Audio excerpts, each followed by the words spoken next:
Vale, a ver, entonces ¿Con quién aprendo. hablamos hoy? Pues mira, hoy hablamos con Héctor Nakayama. Es un investigador extraordinariamente interesante. Él es responsable del Departamento de Investigación del Centro Multidisciplinario de Investigaciones Tecnológicas de la Universidad Nacional de Asunción, en Paraguay. Él es bioquímico, desempeña su labor investigadora en Asunción, en Paraguay, pero ha dado una vuelta al mundo aprendiendo un montón de cosas. Ha desarrollado estudios en Tokio, en París, en tu país, en Cuba. Es decir, como las personas inquietas, se ha dado una vuelta por el mundo para tratar de aprender lo máximo posible y llevárselo a su país. Tiene varias líneas de investigación, pero quizá no las voy a desvelar yo y vamos a dejar que él nos cuente todas las cosas extraordinariamente interesantes en las que trabaja. ¿Te parece? Totalmente. Dale, dale. Ahí vemos de ¿Vale? engancharnos con él y después retomamos con vos entonces. Claro, aquí estaré, Muy escuchándoos bien. muy, muy atenta, porque lo de hoy es un golazo, ¿eh? Sí, vamos. Dale, perfecto. Ahí vamos. Venga. Héctor, ahí entonces intento conectarte. Eh, Hola, hola. hola, ¿Sí? ahí ¿Me vamos escuchas bien mejor. ahí? Perfecto, ahí está. Perfecto, ok.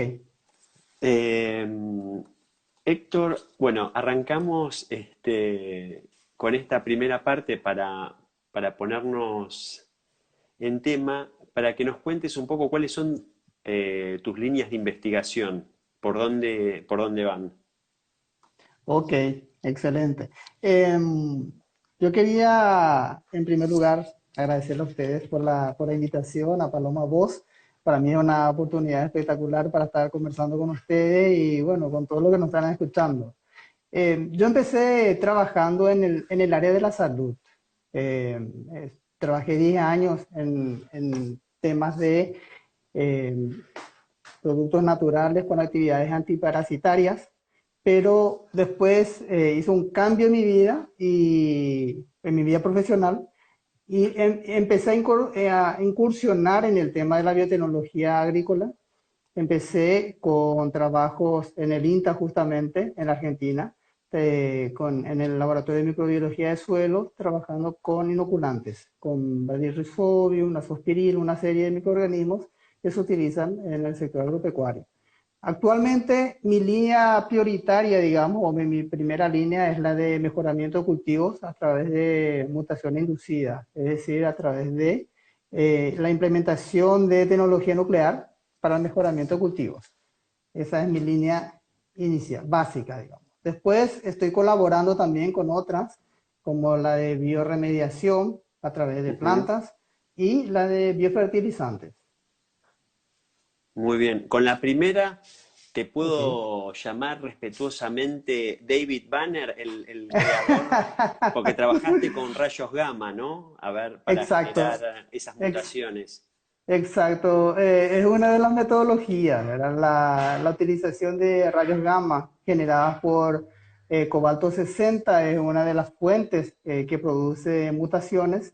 En este caso, entonces, existen otras posibilidades, pero la mayor parte usamos rayos gamma. Y en nuestro caso, estamos haciendo trabajo de mejoramiento de cultivos. Iniciamos con un cultivo comercial y luego fuimos extendiendo a otras áreas. Cultivos comerciales alimenticios. Exacto. Bueno, ¿En qué especies trabajan? Como Argentina nosotros somos un país sojero. Ok. La soja es el mayor rubro agrícola de exportación que colabora mucho con el Producto Interno Bruto del país. Actualmente somos el quinto país productor de soja y cuarto en exportación. Entonces, para nosotros, el querer incursionar en una metodología de mejoramiento a través de tecnología nuclear, necesitábamos apoyo y veíamos que el cultivo que iba a tener más apoyo era la soja. Entonces empezamos con soja, pero luego fuimos extendiendo los cultivos a otros, ya con un interés más a nivel nutritivo nacional, ¿verdad? Para cultivo. Porque la soja es un cultivo de exportación prácticamente. Ajá. ¿Y los nutricionales cuáles serían? Luego de la soja empezamos a trabajar con el poroto o Ajá. frijol, como en nuestra zona es poroto, pero frijol es un cultivo que se consume mucho en el interior del país, justamente como fuente de proteínas. Hay lugares donde nuestra fuente de proteína principal es la carne vacuna, la carne de res, pero hay zonas donde escasean estos productos y además que son costosos. Tenés la Entonces, proteína con el poroto. claro, entonces digamos que la fuente mayoritaria de proteínas en esos lugares sería el poroto. Entonces, empezamos ahí, luego fuimos extendiendo al sésamo, también trabajamos con maní, trabajamos con stevia rebaudiana, que es Ujú. una El planta que edulcorante. produce un edulcorante natural, sí, muy importante, y también trabajamos con gramíneas forrajeras. Estamos extendiendo nuestros cultivos. Y lo que buscan con con la inducción de estas mutaciones, ¿qué sería? A ver, en un programa de mejoramiento uno tiene que manejar dos cosas. Inicialmente el cultivo y por otro lado, qué características uno quiere encontrar. Yo Ujú. no puedo hacer una búsqueda al azar. Es decir, yo no puedo inducir a mutaciones y lo que aparece, aparece. Ok, Yo tengo que tener un norte, digamos, un objetivo principal. Y en mi caso, yo trabajo con tolerancia a estrés abiótico, particularmente con tolerancia a sequía, tolerancia a salinidad, altas temperaturas. ok, Y nosotros con ustedes compartimos una zona chaqueña, que es una zona árida, ujú, y nosotros estamos haciendo ensayos en esa zona. ok. Entonces, sí. Pero esto para mejorar el rendimiento actual o pensando, como nos contaba en una primera charla Paloma o Blondie desde México, en un Ajá. escenario de cambio climático. Mira, el cambio climático ya hace rato está ocurriendo, ¿verdad? Entonces, Ok, nosotros tenemos zonas áridas como el Chaco, sí, donde es una zona realmente fértil, pero el problema principal es el suministro de agua. Hay ok, zonas donde llega el agua, pero no en las cantidades y ni en el momento indicado.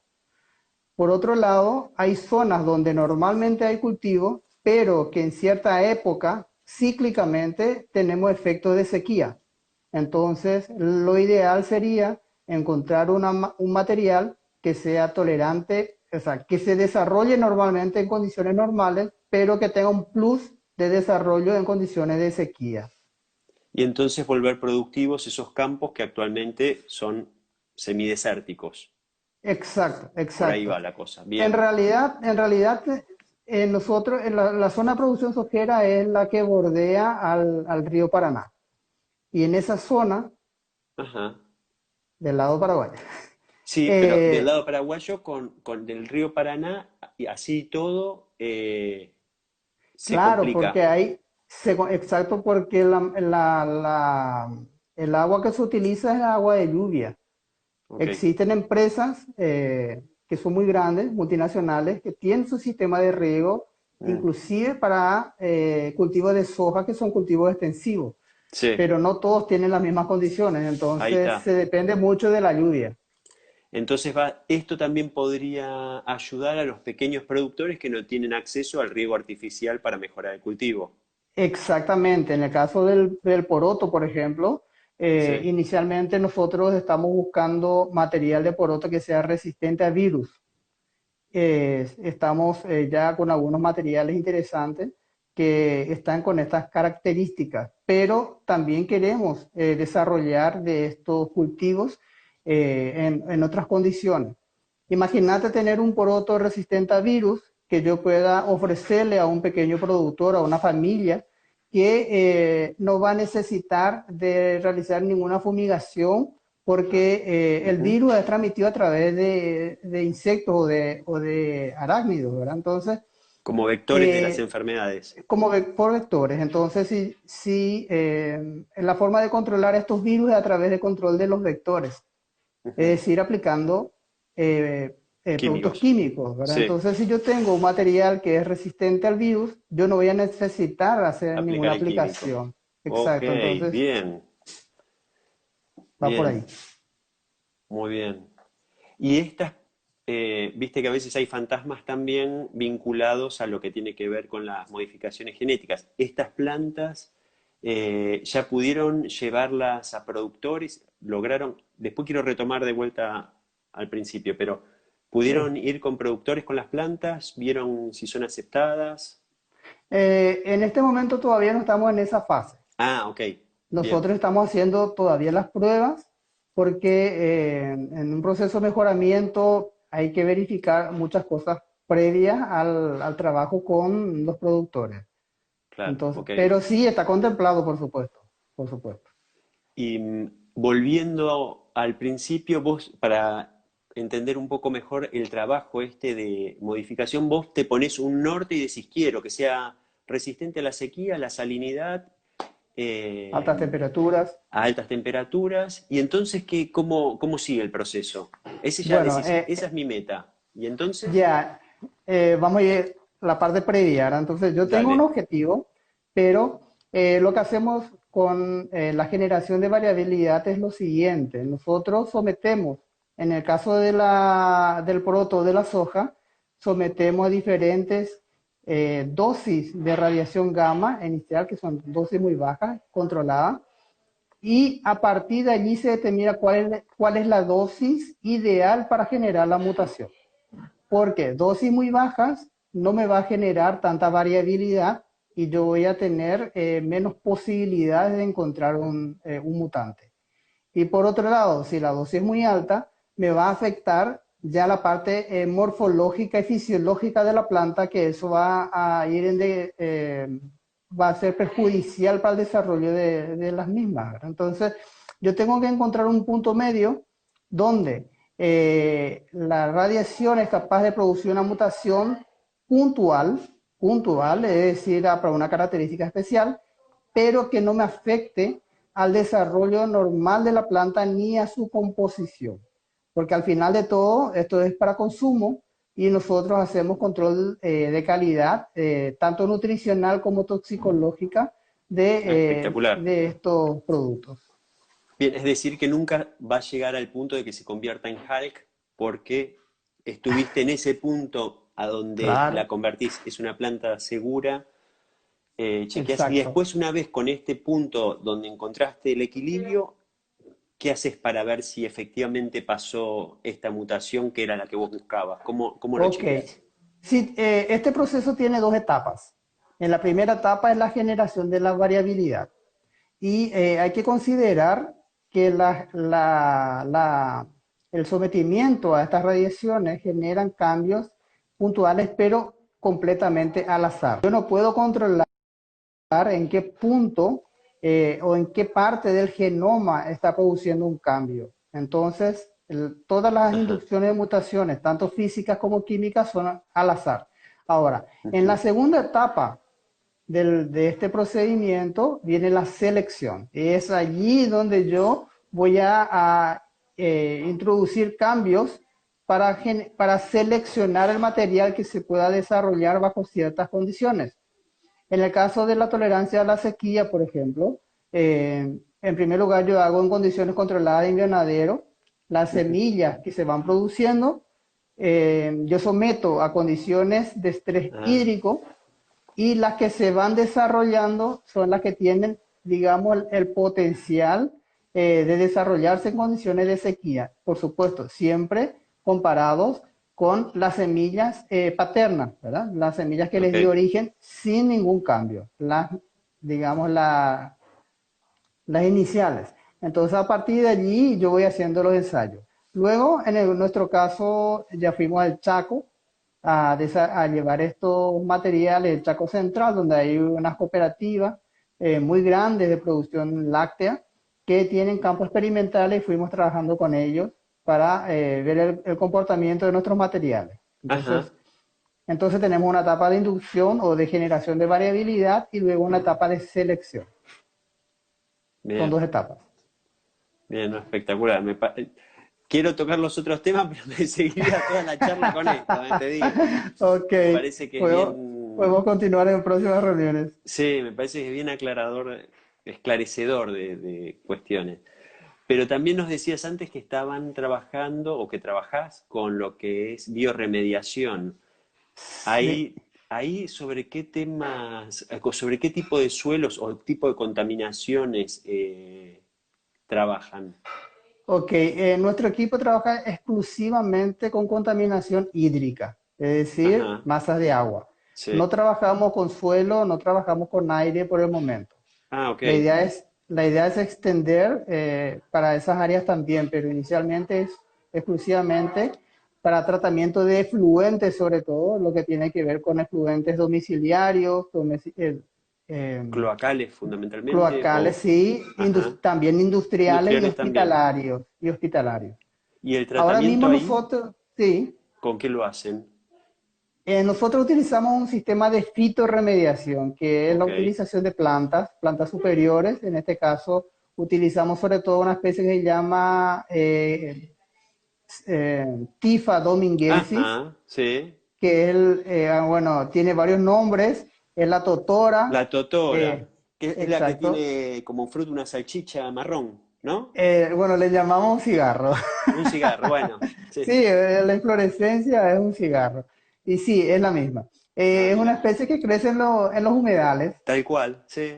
Entonces, muy conocida por todos. Es una especie endémica, en el sentido de que está cosmopolita en todos los lugares y se les puede utilizar fácilmente porque tiene la particularidad de que tiene un alto requerimiento de materia orgánica.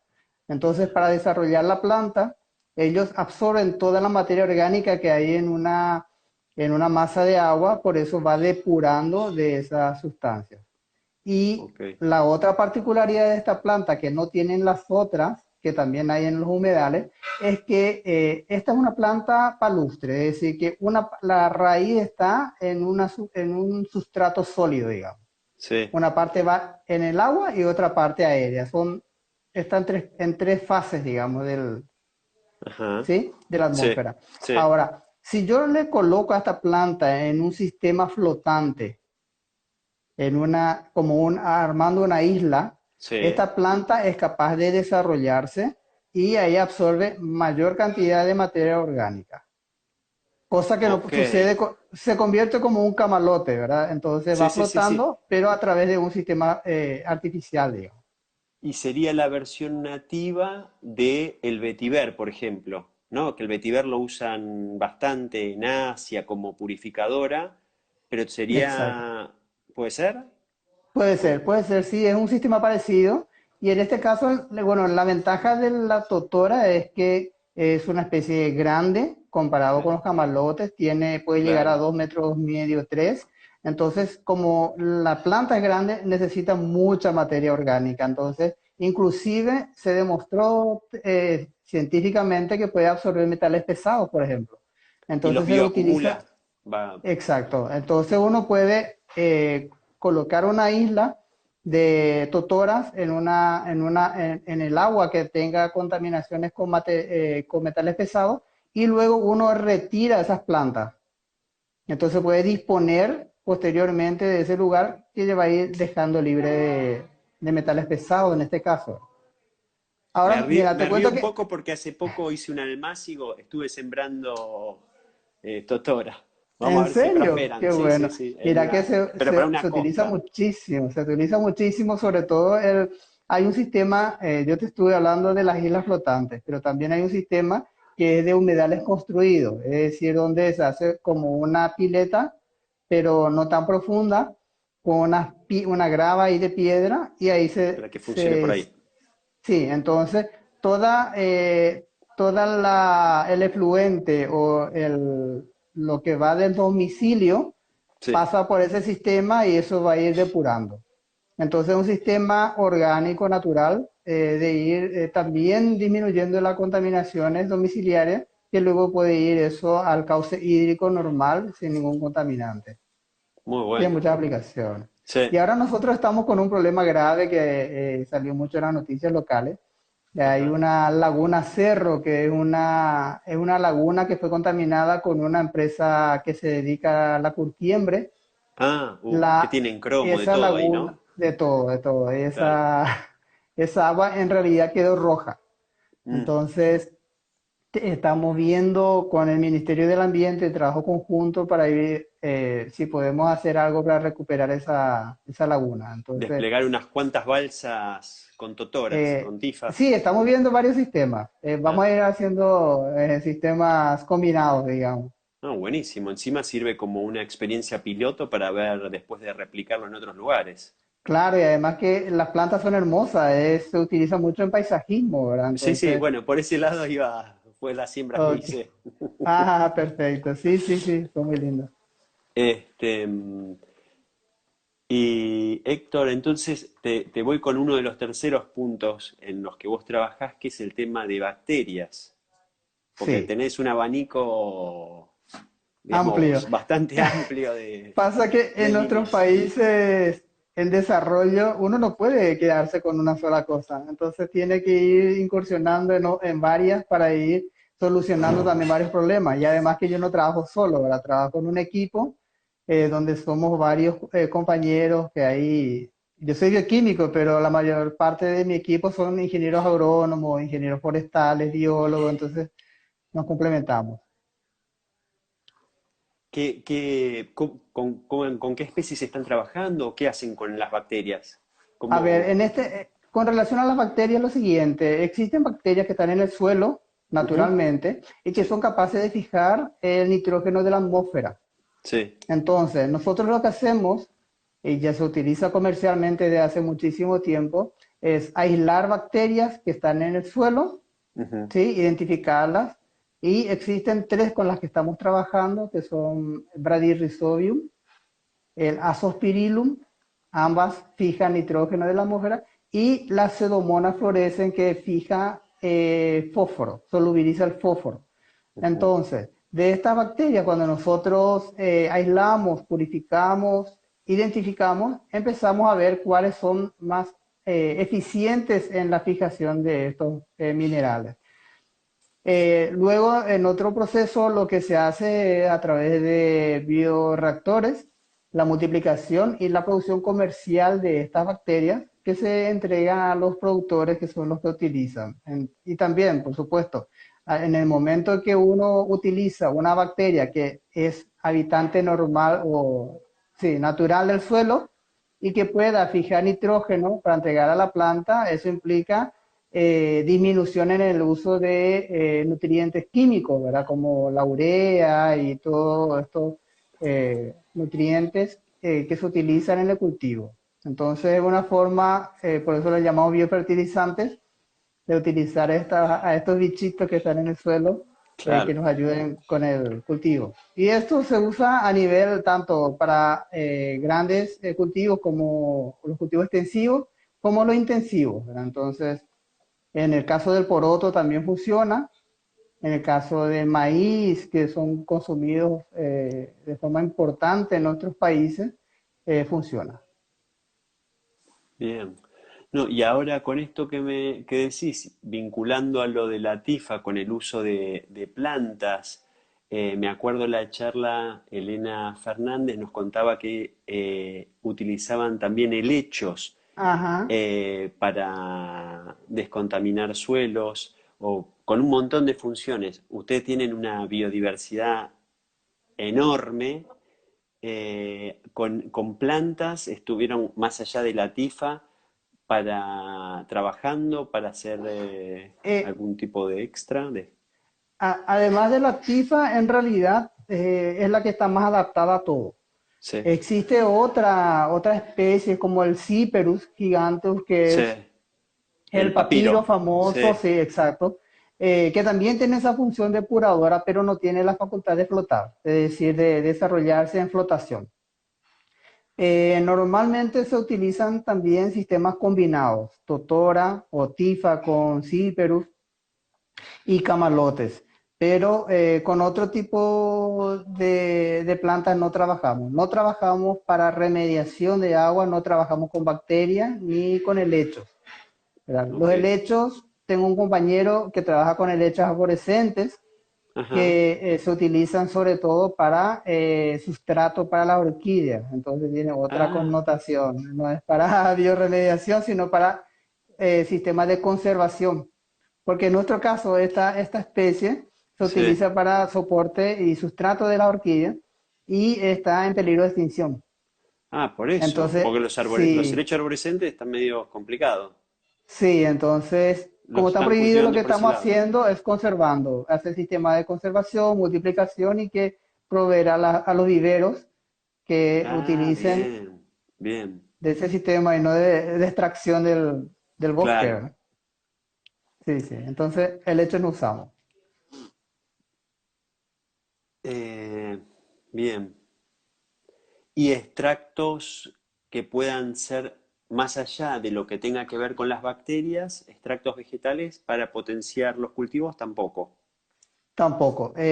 Nosotros tuvimos visita de un grupo de la India hace como 10 años acá en nuestra institución. Ellos Sí. estaban probando una mezcla de compuestos orgánicos eh, donde tenían proteínas, enzimas y que utilizaban ellos para depuración de agua. Y Ajá. como nosotros estamos tratando de recuperar el lago Pacaraí, que está muy contaminado, hicieron ensayos, pero es un poco complicado trabajar con estos sistemas porque uno está liberando productos en el lago. Entonces uno para hacer este tipo de ensayo tiene que tener mucho cuidado, inclusive para usar microorganismos. Tiene que uno utilizar un sistema de retiro de esa agua a sistemas controlados, contenidos, para poder evaluar. O en todo caso, hacer un cerco dentro del lago, que es lo más natural, digamos, en las condiciones naturales, pero un cerco dentro del lago para poder hacer esos ensayos. Tiene sus complicaciones, pero son tecnologías que se están utilizando. Nosotros proponemos la fitoremediación, pero no como un sistema único. Nosotros queremos trabajar de forma integrada con otros sistemas, porque no podemos cubrir un lago entero con las totoras o las Claro. pipas. No puedes Entonces, la bloquear el espejo de eficiencia agua porque tiene, también. Claro. claro, tiene limitaciones, y además que eso es grande, ¿verdad? Entonces, sugerimos siempre la combinación de sistemas físicos, sistemas químicos y microbiológicos y las totoras, un sistema combinado. Héctor, ustedes están trabajando también con la técnica de cultivo in vitro y Exacto. generan plantas. Sí, sobre todo como tenemos compañeros que son ingenieros agrónomos y forestales, ellos están desarrollando cultivo in vitro, Ujú. sobre todo con especies ornamentales como la Ajá. orquídea y Sí. la stevia, porque la stevia tiene una multiplicación, se propaga a través de yemas, Sí. no por semillas, lo ideal, ¿verdad? Entonces, la multiplicación que hacemos es a través de in vitro para stevia. Y también utilizamos para la inducción de mutaciones, en el caso de la stevia, a cultivo in vitro. Entonces Ok. son combinados. Y no las que reciben o que se buscan mutaciones, porque ya me dijiste que ese todavía está en proceso para ir a los productores, pero las otras con las que hacen multiplicación de stevia in vitro, ¿esas sí le llegan a los productores Y sí, o mira, tienen otro destino? nosotros hicimos, bueno, la ventaja de trabajar in vitro es que la multiplicación es más rápida. Sí. Uno puede tener, no esperar a que germine la semilla, uno tiene productos mucho más rápido, en pequeño espacio y en grandes cantidades. Nosotros hicimos un proceso de mejoramiento participativo, que es Ajá. una tendencia de trabajo en conjunto entre los mejoradores y los pequeños productores. Y en Pensando en este que lo caso, participativo sería por qué. bueno, mira, el tema es un tema, es un capítulo aparte muy Sí, apasionante sí. porque el tema fue así. Existen mejoradores que tienen la experiencia de haber generado materiales para ciertas características, pero que después de años de trabajo, mucha inversión, mucho tiempo, tenían algunas características que no era favorable o para el productor o para el consumidor final. Mm, Entonces, lo que se hace con este sistema es que se le hace participar al pequeño productor que conoce bien el cultivo o al consumidor final en el bien, proceso de selección. Entonces, en este caso, uno salta muchos pasos y si ese producto que yo estoy generando no es del agrado del consumidor o del pequeño productor, no me sirve. Entonces, yo paro claro, allí y continúo con perfecto, otras cosas. muy Y bien, eso ya hicimos con la stevia que está desarrollando el IPTA, que es el Instituto Paraguayo de Tecnología Agraria. Ellos tienen líneas avanzadas que están desarrollando. Nosotros llevamos sus materiales y los nuestros a un campo experimental, a un campo demostrativo en una zona de producción. Hicimos muchas capacitaciones a los productores y luego les llevamos para que ellos hagan la selección en campo.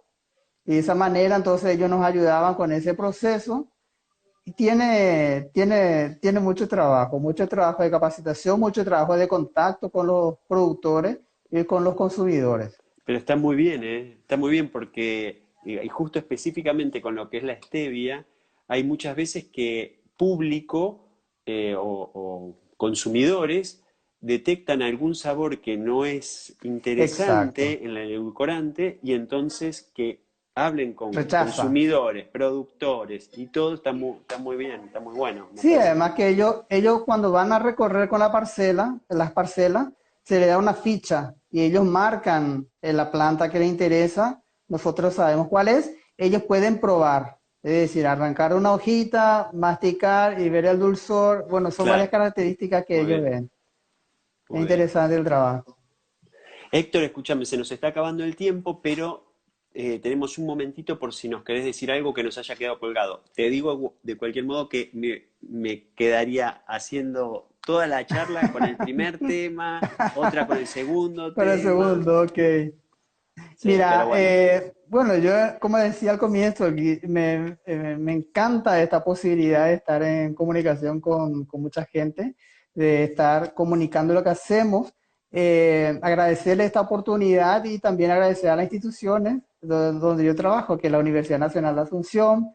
Trabajamos con el Consejo Nacional de Ciencia y Tecnología, que es el CONACYT, que nos financia proyectos, que es muy importante y con el totalmente. Organismo Internacional de Energía Atómica, ¿verdad? Que es la oficina de las Naciones Unidas que está en Viena y es la que también nos financia parte de nuestros proyectos. Entonces son combinaciones de entidades que hacen el desarrollo de estos trabajos. Y bueno, esta área es muy amplia, hay muchas cosas por hacer. Como somos universidad, nosotros tenemos la facilidad de recibir pasantes Ujú, tanto de grados como de posgrados, que hacen una bien, pasantía, también hacen sus tesis con nosotros, entonces nos facilita aumentar el alcance de nuestro trabajo. Pero eso muchas veces queda acá en Paraguay, ¿verdad? Entonces, el hecho de poder compartir lo que nosotros hacemos con otros países es para nosotros muy importante. Trabajamos también de forma colaborativa con otros países, ¿verdad? Entonces, voy mucho a la Argentina, voy mucho a Cuba, entonces en también estuve Austria vi que estuviste también. por España, también estuve en la Complutense de Madrid haciendo un entrenamiento. Entonces, para nosotros es importante este trabajo de forma internacional, digamos, trabajando en equipo. Ahí no sé si lo ves en la pantalla, pero te llegan cataratas de Wow, corazones. wow, wow. Qué bueno. Ay, feliz, feliz. Así que Héctor, muchísimas gracias, muchísimas gracias. Eh, Me gustaría que en algún momento podamos retomar porque Ok, me pareció que fuiste muy claro y me qué bueno. encantó. Muchísimas gracias por estar aquí. Héctor, Muchas ahí gracias. dejo y retomo con Paloma. Ok, Muchas gracias. gracias.